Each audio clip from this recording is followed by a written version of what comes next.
Olá pessoal, bem-vindos a mais um episódio Verde em Pauta, um programa similar.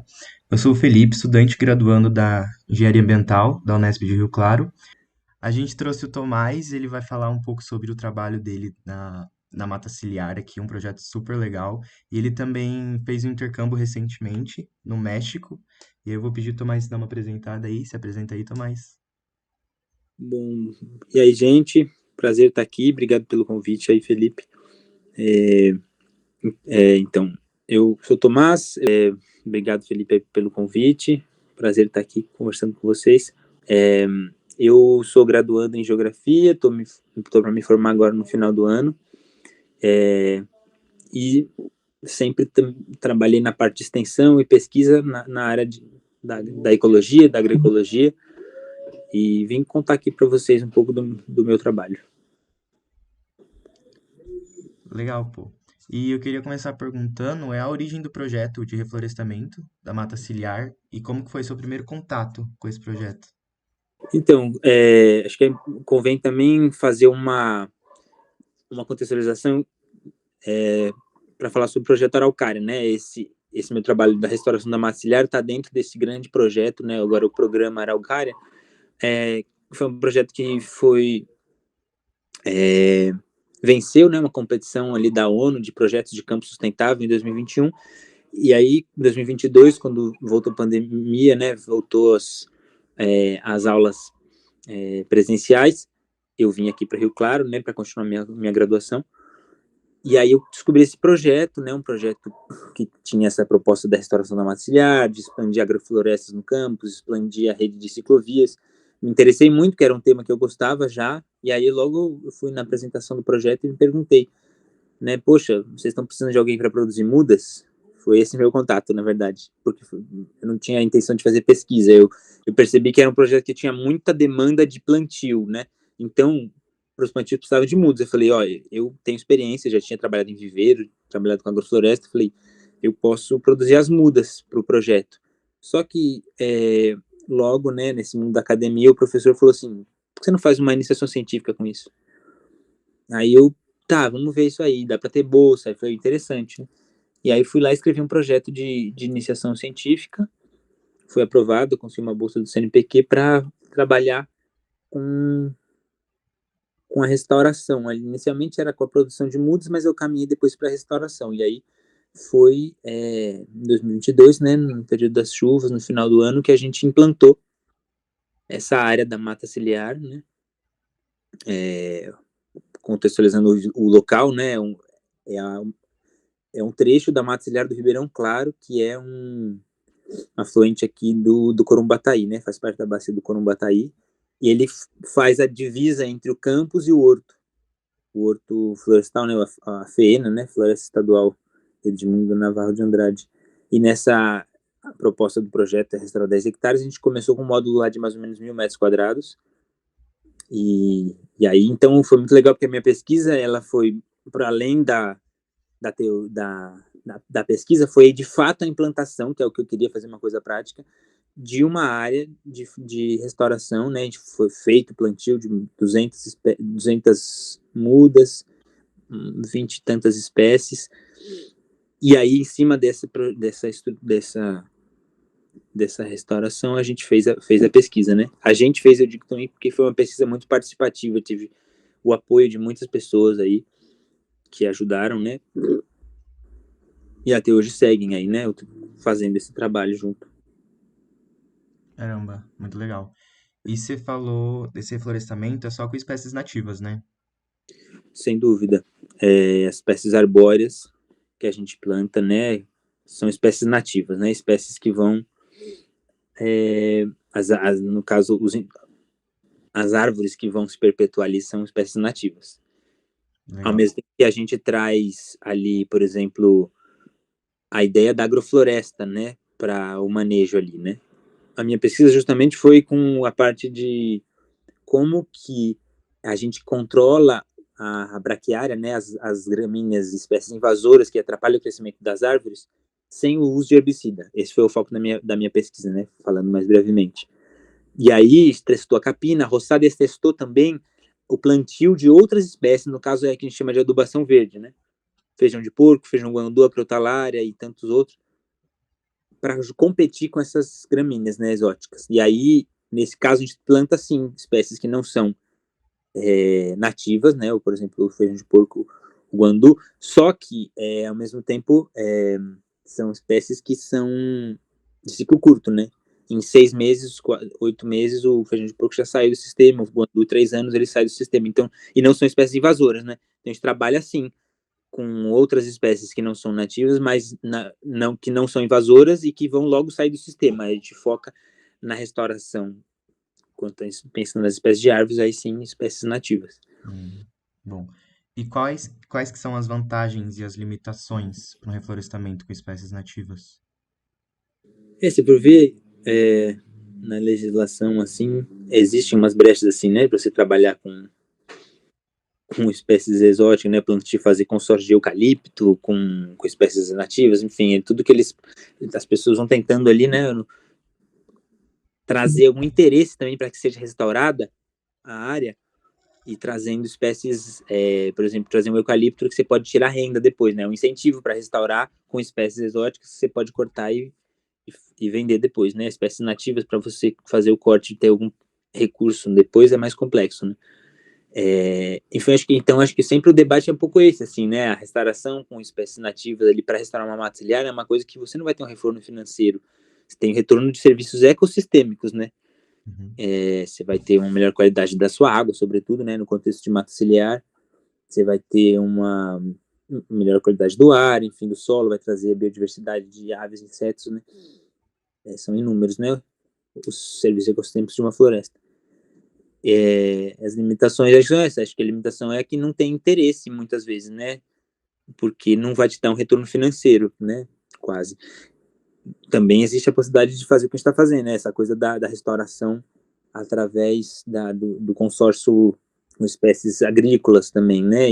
No sistema agroflorestal, o foco é ali a restauração, então o foco são nas espécies arbóreas, mas enquanto elas não estão crescendo e entra luz no sistema, a gente plantar mandioca, a gente plantar milho, feijão, abóbora, né? E a gente tem trazido alguns princípios, né, da agrofloresta ali para a área, porque também elas ajudam, né, as árvores crescerem. Não só tem como a gente tirar alguma renda, no caso a gente não pensa na renda, né? Mas é possível, né? Foi uma reflexão que eu tirei, inclusive né, a conclusão assim para minha pesquisa foi muito essa, né? A restauração de espécie florestal, em grande escala, ela é 99% dos casos nessa região que a gente está aqui, né, do estado de São Paulo e tal, o pessoal usa herbicida, né, o glifosato mesmo, né, Roundup, mata-mato, são os nomes, porque é muito difícil de conduzir a braquiária, né, de trabalhar com ela domina, ela cresce para cima das mudas, enfim, se usa muito fungicida também, porque as formigas são difíceis, enfim, em grande escala é muito difícil de você não usar esses como a gente pode dizer, ferramentas, né, de alguma forma, esses produtos que são agrotóxicos, né, que a gente, enfim, pensando na agroecologia, agricultura orgânica, enfim, sempre busca evitar isso, né, mas dentro da restauração é coisa mais comum, por incrível que pareça. E aí, na minha pesquisa, eu testei métodos que não usavam essas ferramentas aí, e aí, realmente, a roçada, a capina é efetivo, né? A gente ir lá, o controle mecânico, né? Vir tirar com a enxada, com a roçadeira, ou plantar outras espécies, mas principalmente é o manejo constante, né? Então, eu fiz essa reflexão, né? Que a melhor maneira, né? De você restaurar a floresta sem herbicida é através do manejo constante da área, ou seja, para manejar uma área de uma forma constante, ela tem que ser uma área reduzida, né? E ela tem que ter outro interesse além de cuidar das árvores, talvez produção de alimento, né? Ou seja, trabalhar com agrofloresta, com foco na restauração, e aí as áreas são muito extensas, então tem que fracionar essas áreas para cada pessoa cuidar de uma área. E aí eu fiz essa reflexão, né? Que é fundamental, primordialmente, a reforma agrária, né? Para que pequenos espaços de terra sejam dados para famílias, para, né, formação de assentamentos, e nas áreas que hoje em dia é monocultura, seja plantada a floresta através do manejo agroflorestal, né? Então você produz alimentos, você não usa herbicida, e você restaura a floresta e traz justiça social, né? Para as pessoas que, enfim, não têm terra e estão na periferia, enfim, estão passando alguma necessidade, enfim. Interessante, super interessante isso. E quais que foram os resultados que vocês tiveram até agora? E se você quiser falar também dos planos para os próximos Uhum. anos. Lá é uma área que é um laboratório vivo. A gente olha muito para lá como um laboratório, né? Uma área relativamente pequena, onde pessoas que estão aprendendo e estão descobrindo o restauração, né? Trabalho, não tem nenhuma empresa especializada, ninguém é perito, né? Então a gente vai experimentando coisas, né? A gente começou com uma restauração padrão, com solo descoberto, espécies de árvores espaçadas em 3 por 2 metros, né? E aí a gente viu que isso aí não foi efetivo. A gente começou a trazer mais cobertura, né? Trazer essa coisa do manejo agroecológico. Aí depois a gente começou a trazer as outras espécies para trazer mais diversidade. Então, isso, a gente vai testando muitas coisas. E tá dando, o resultado é que estamos descobrindo o caminho, assim. E é tempo, na verdade, né? Também é muita paciência e constância, né? Muitas áreas, né? Aí eu tenho, dentro da pesquisa agora que a gente está realizando com serviços ecossistêmicos, tem um ponto de coleta que é na restauração né, que a gente trabalha na mata ciliar, e tem uma outra restauração de mata ciliar que é feita pelo pessoal da FEENA. E lá eles plantaram e foram embora. 95% morreu. Então o resultado é a gente entender, esse entendimento de que é tempo, constância, né, no cuidado e agora também, sobretudo, percebemos que precisa densar mais, trazer mais espécies por metro quadrado, plantar semente, plantar muda, plantar rama, plantar muito, né? Porque tem uma mortalidade muito alta. A seca é, faz com que elas sofram. As formigas devoram. A geada esse ano acabou com algumas espécies. Então, o negócio é trazer muito, né? Porque pensando na floresta, né? A floresta é adensada, são muitas espécies de vários estratos juntos, né? Então é trazer isso ali, tentar imitar, né? A gente sempre aprende observando a natureza.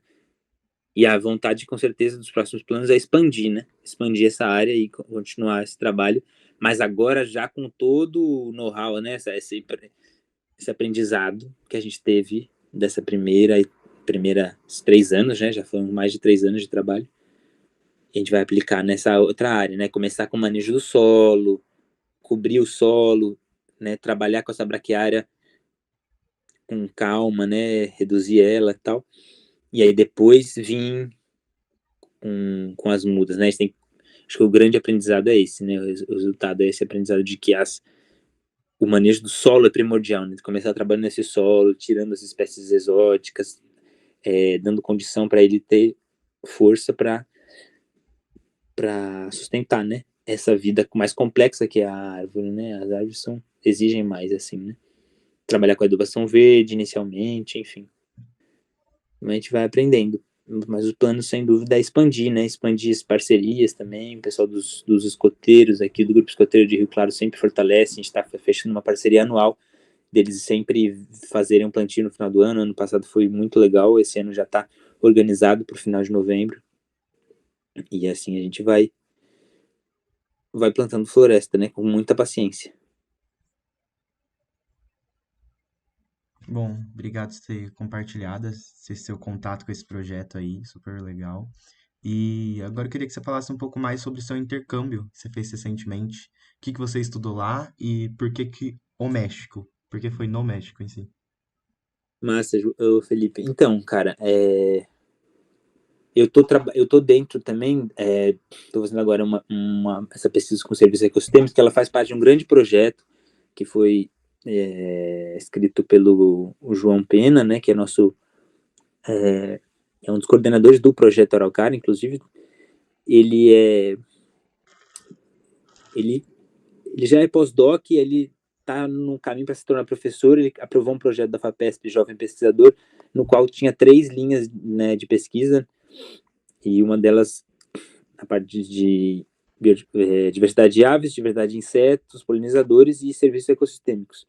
E aí eu e mais o João e a Fabi, cada um está numa linha. Eu estou com serviços ecossistêmicos, que é justamente avaliar, tendo como base, né, é um projeto de pesquisa muito relacionado com as ações do programa Araucária, né, isso que é muito legal. Então, é avaliar o que essas ações, que tem esse nome chique de soluções baseadas na natureza, que né, elas estão produzindo serviços ecossistêmicos, né? Como soluções baseadas na natureza fornecem serviços ecossistêmicos, né? O tema geral do projeto é um pouco esse. E aí a gente está avaliando, né, qual a diversidade de aves, de insetos polinizadores que tem em cada ponto do que a gente tem trabalhado, né? O Araucária, além da restauração da massa ciliar, tem dentro do campus mais ações, né? Está sendo plantado um safo, tem uma horta de punks, enfim. E aí a gente tem esses pontos de trabalho do Araucária e também os pontos de praças da cidade para comparar o campus e a cidade, as áreas verdes do campus, as áreas verdes da cidade de Rio Claro e o campus. Nesses 3 pontos, aves, polinizadores e serviços ecossistêmicos. E aí a FAPESP tem essa possibilidade de fazer a Bolsa de Estágio de Pesquisa no exterior, que é a BEP. E aí eu escrevi um projeto em maio, e foi aprovado para fazer uma parte da pesquisa lá no México, né? E eu fui para uma cidade chamada São Luís Potosí, onde é uma cidade muito interessante, que tem muitas similaridades com Rio Claro, né? É uma cidade que é muito plana também, tem problemas de alagamento, né? Que é inclusive uma das coisas que a gente estuda, a capacidade de infiltração, né? A taxa de infiltração da água nos solos, nas áreas verdes da cidade, né? Então, assim como Rio Claro, lá tem problema de filtração, de alagamento, e também, assim como Rio Claro, lá também tem problema com poluição do ar por conta da mineração, lá no caso mineração de zinco, principalmente, e aqui, né, de argila. E aí uma das coisas que a gente trabalha também, né, na pesquisa é a poluição trabalhar com coleta de dados sobre a poluição do ar, né, com o Datalog.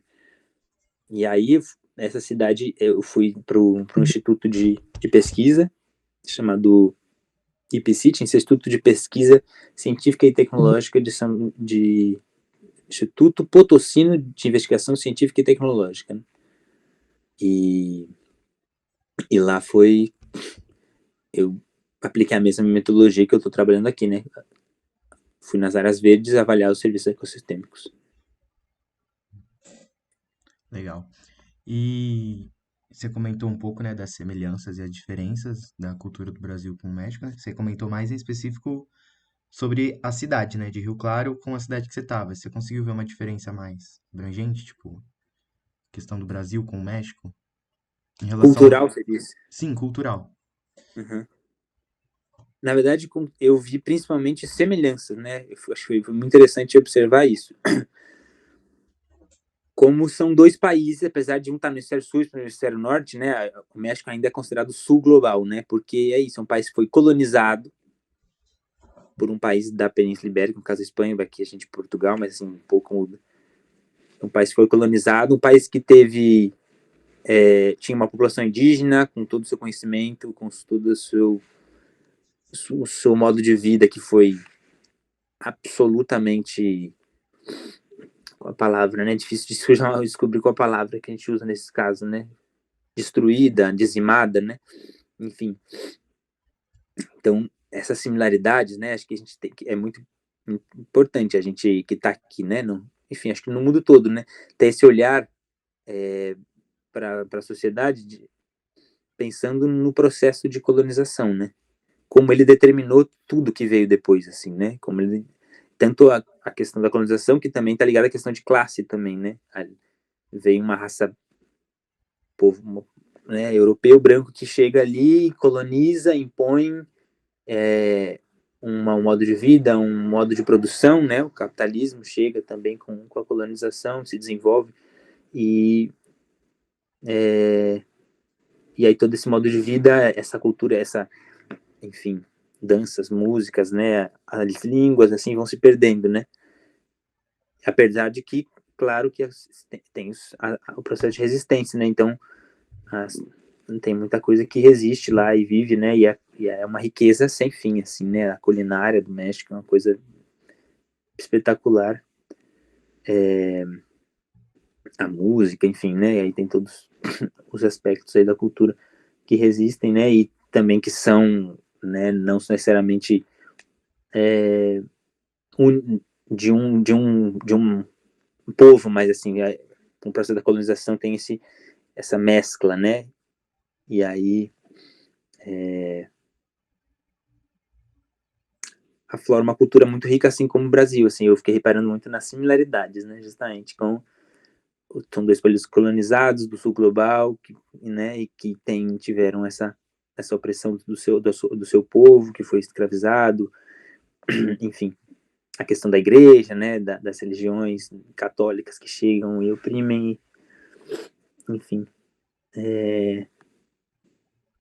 e claro, diferenças existem, né, muitas, assim, me senti muito acolhido, muito um povo todos muito gentis, muito queridos, assim. Fui muito bem tratado, muito bem recebido, assim. Fiz muitos amigos, assim. Tenho muita vontade de voltar para lá, inclusive. Bom, e obrigado. Você comentou em questão das semelhanças e diferenças na cultura, e você notou alguma relação com o cenário agrário? Então, cara, é interessante porque uma diferença que tinha da região que eu tava para cá é que lá eu tava no semiárido. Então era absolutamente outra vegetação, né? Era um contexto de seca, né? De a vegetação predominantemente de cactos. Eu achei muito incrível, assim, é lindo, né? Parece você tá andando, assim, você tá viajando, né? A paisagem parece são esculturas, assim, né? Os cactos eu gosto muito, eu acho muito lindo. Mas é uma vegetação que eu achei parecida com o interior da Paraíba, que eu conheci, interior de Alagoas, aqui no Brasil, né? Seria a Caatinga. Então, lá na região, pouco se viu, só que pouco eu vi, né, de agricultura, assim. Tinha plantação de palma, por exemplo, né, que é um cacto, que ele chama de nopal, lá. E, mas chegando perto, né, da cidade do México, que foi onde eu cheguei, né, quando eu aterrisei, né, no México, eu vi muito plantação de milho, principalmente, né, o milho que é um grão, enfim, que é uma planta originária do México, né, que eles têm uma relação muito forte. Inclusive, quase que eu estava lá no el dia del maíz, né, o dia do milho. Queria ter estado, né? A comida é baseada no milho, né? Eles comem arroz também, às vezes, mas assim, é milho, tortilha e tacos, né? Todas essas coisas, né? Então, o milho é muito forte, assim, né? O feijão também, que também é uma planta de lá, e a pimenta, né? Que tá em absolutamente tudo, desde do prato de almoço até a fruta picada no café da manhã, eles picam fruta, jogam pimenta em cima, e até as balas, os pirulitos, chiclete que criança come tem pimenta. Tudo tem pimenta, é muito doido. Mas em termos de agricultura, realmente não vi muito lá. Eu fui atrás de conhecer uma iniciativa de agroecologia, que eles tinham lá, uma ocupação urbana, e eles tinham milho, né? Tinha um canteiro de milpa, né? Que é esse plantio tradicional, acho dos pré-colombianos mesmo de lá, com milho, feijão e abóbora, né? As três culturas que são de lá. E aí o agave. Eu vi plantação bastante de agave, que é o que produz a tequila, né? Que também é uma planta da seca, de semiárido. Massa. E você teve contato com zapatistas ou outras formas de convivência em sociedade? Cara, antes de ir pro México, a coisa que eu mais sabia, inclusive tava lendo, né? Porque eu fui para lá, um livro sobre os zapatistas, era o que eu mais assim, conhecia, tinha estudado, assim, eu acho sou muito inspirado, assim, por esse movimento, né? Inclusive aqui no Brasil tenho relação, assim, tenho participado de ações e formações e eventos, né, da Teia dos Povos, que é uma articulação de povos comunidades tradicionais e movimentos sociais do Brasil todo, em luta por terra e território, né, em busca de autonomia, enfim. E eles são muito inspirados nesse movimento dos povos, tem uma inspiração nos zapatistas, né, e lançaram recentemente um livro chamado Sonhando a Terra do Bem Virá, a Teia dos Povos, Zapatismo e Autonomia, né. Eu estava lendo esse livro sobre a história e tal, todo o processo dos zapatistas, e queria muito conhecer, com certeza. Mas eu estava mais para o norte, os zapatistas estão lá em Chiapas, que é mais para o sul, sudoeste, assim, né? E, enfim, o México é enorme, tinha muita coisa, tem que morar lá, porque é muita coisa para conhecer. Enfim, gostaria muito de uma próxima oportunidade, talvez, de conhecer lá. Eles têm, o que eu soube, uma amiga que fazia, eu conheci uma amiga que faz agroecologia, que tinha formado em agroecologia, e ela me falou sobre a Universidade de la Tierra, que Para, era Thor! uma faculdade Para, que tinha Thor! lá no território zapatista, pelo que eu entendi. Posso estar errado, mas acho que é lá em Chiapas. Que eles têm uma relação muito forte com a agricultura, né, com a agroecologia lá, enfim.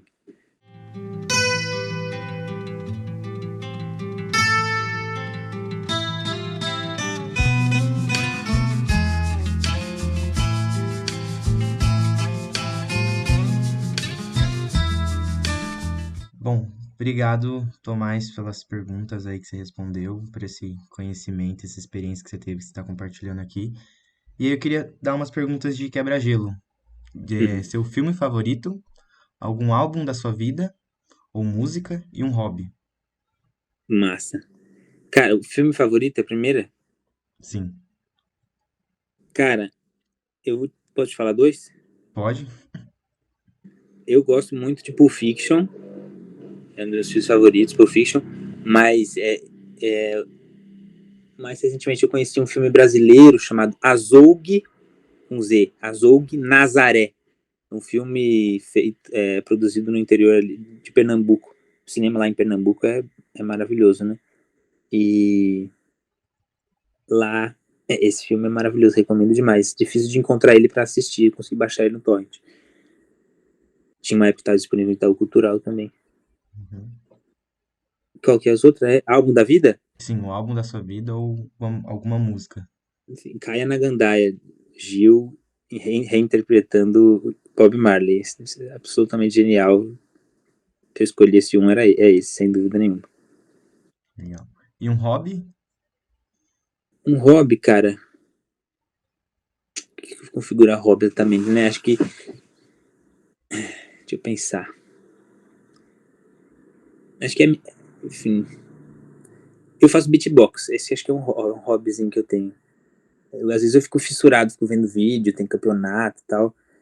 Às vezes eu fico fazendo. Já até publiquei uns vídeos no TikTok, mas eu não mostro pra ninguém. E já participei de competição, fiz umas oficinas na época, mas é mais hobby, assim. É uma coisa que às vezes vai e vem, assim. Caramba, que da hora. Bom, acho que é isso. Queria agradecer aí pela sua participação, de ter topado, desse seu tempo aí. Foi super, super boas respostas. Gostei muito. E é isso. Obrigadão.